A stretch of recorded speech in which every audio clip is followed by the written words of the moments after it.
Hi, everyone. Life Coach Carissa here. Today, I want to talk to you about a big word, failure.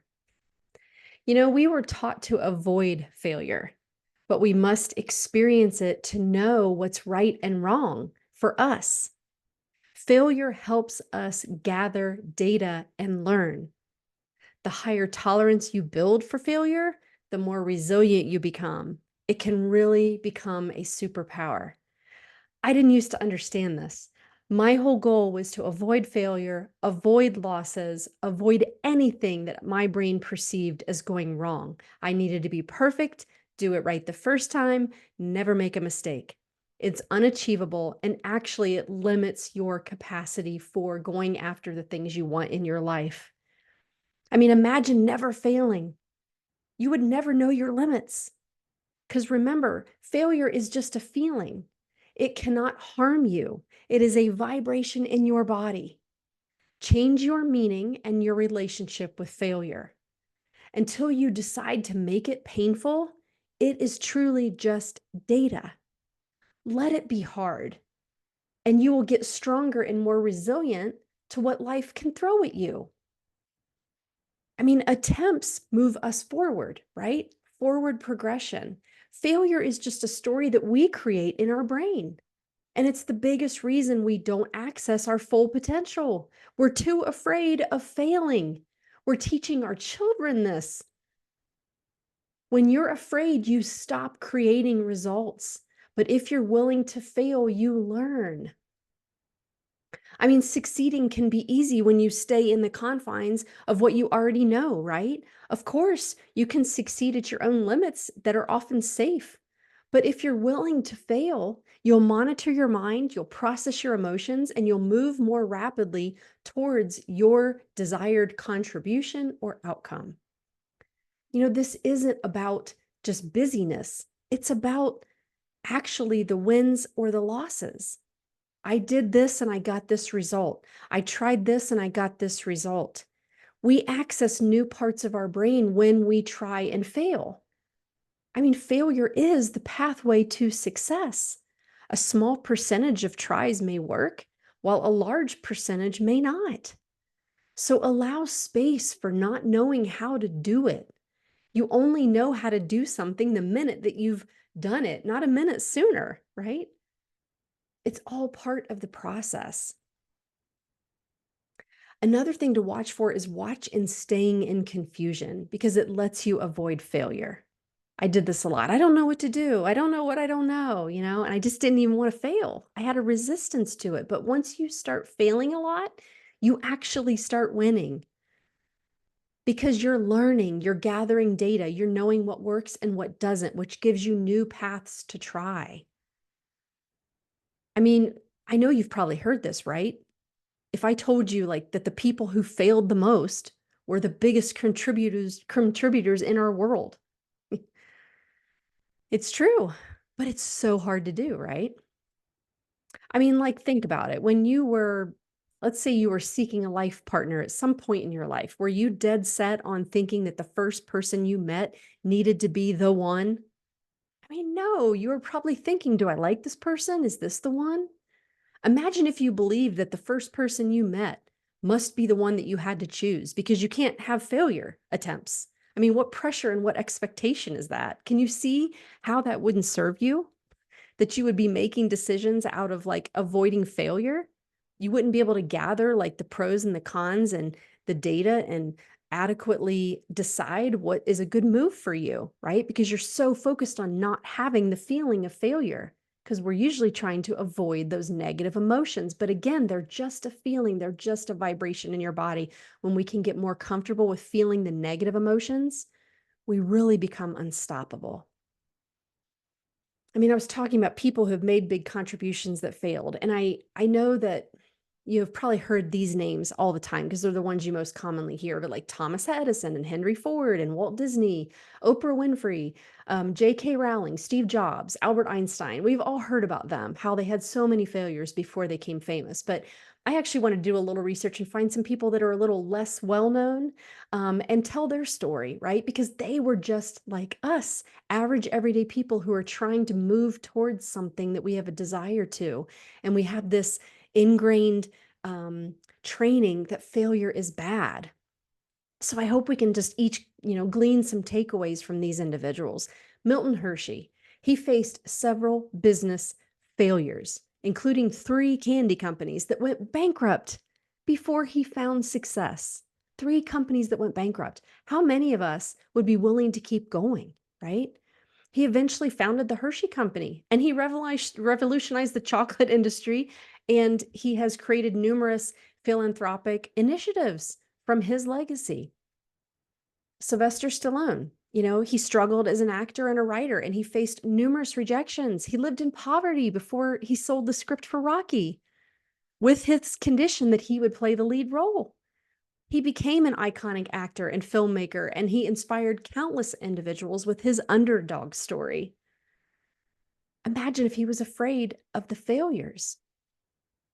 Fred Smith, he received a poor grade on his college paper, proposing an overnight delivery service, and his company FedEx nearly went bankrupt in its early years. But he persevered and he built FedEx into the global logistics powerhouse that it is today. Mary Kay Ash, after being passed over for promotions in her corporate career due to gender discrimination, she started her own business. She founded Mary Kay, and she is empowering women through entrepreneurship. This is one of my favorites. James Dyson, he created over 5,000 failed prototypes of his bagless vacuum cleaner before he succeeded. 5,000 failed prototypes. But he has now revolutionized the vacuum cleaner industry with his innovative designs. I have one. 5,000 failed prototypes. How many of us would be willing to have that many failures?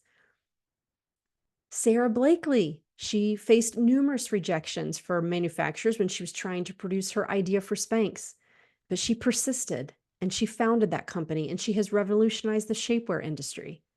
These people are just like us, but when they felt like failures, they kept trying. It is only a failure when you stop trying. I also read about Vera Wang. She was a figure skater and she made a big pivot to fashion designer after a lot of failures, right? I was thinking about, like, in my own life, I was taking action as a business owner, as a parent, in my relationships, and I was failing in a lot of areas.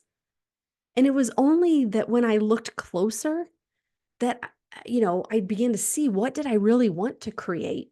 Because these failures were signals to me that something wasn't right, right? So, like, my failures looked like deteriorating relationships, unhealthy physical and mental health for myself, strained relationships with my children, feeling stagnant in a career and business that was not seeing the growth that I wanted, right? These were all signals of failure, but I did not want to see them. I only wanted to focus on what was going right. So I wouldn't even look at the failures, right? But those failures were just signals that I needed to pay attention, that maybe I need to look in a different direction. Maybe I need to get clear on what it is that I want. When we get comfortable with those failure signals, there will be less drama and pain as we navigate our life. It's like we're signing up for all of it, the good and the bad. You get to decide what each and every failure means. One of my coaches would always say, I need to hit 100 failures, or I need to handle 100 no's to build resilience. This trial and error muscle, it really serves us in so many ways. I mean, think about changing your lifestyle or improving your health. What do you make every setback mean? You see the weight on the scale go up. You feel the clothes fitting too tightly. If you see it all as something bad, you're likely going to quit. So getting okay with the losses or the failures and then using that as information and signals of what you really need to do is what builds the resilience. I mean, some of us won't even consider what's possible because we don't believe it's possible. We fail on ourselves or quit before we even start. So I want you to ask yourself, what does your current relationship with failure look like? What would you like to evolve it to? How could you improve your view and relationship with failure and open up more possibilities in your life? What could you be missing out on because you have this tunnel view of, I have to do it right? I have to succeed. What if you were okay with the trial and error? And if you think that you would really benefit from spending some time unpacking your relationship with failure, follow me on my social channels. I'm most active on Facebook, Instagram, and LinkedIn because over the next couple weeks, I am going to be sharing some posts that will share some thought provoking questions to help you on your journey of transforming your relationship with failure, just as I have. Don't get me wrong, I still don't like to fail, but I have a completely different view of it now. What can this failure show me? What can this failure indicate to me? What do I need to do next? It's never a question of whether I keep going. I'm going to keep going. I'm going to keep learning and taking steps forward. I will not give up. It's only failure when you stop trying. You give up on yourself or you give up on your goals. Don't be afraid of a vibration in your body. We can handle them. They are not going to harm us or hurt us, especially when we get better at knowing how to process them. All right, everyone, that is what I have for you this week. I challenge you to transform your view of failure and your relationship with failure in your life. And if you enjoyed this video, would you please like, share, and subscribe to my channel if you aren't already? This really helps me reach more people who could benefit from the content that I share. And if you'd like to learn more about my work, visit my website at lifecoachingwithcarissa.com. You will find more information there about me, why I became a coach, as well as available times for a complimentary session or a chat. I offer individual coaching sessions. I have a 12-week transformation package where you work with me one-on-one for 12 weeks to reframe your brain, learn all of these amazing self-coaching tools, and really up level every area of your life. Sounds too good to be true, but I'm telling you it's not. I'd love to talk to you about these opportunities to up-level and improve your life. All right, everyone, have a great day, and I will see you in a couple weeks.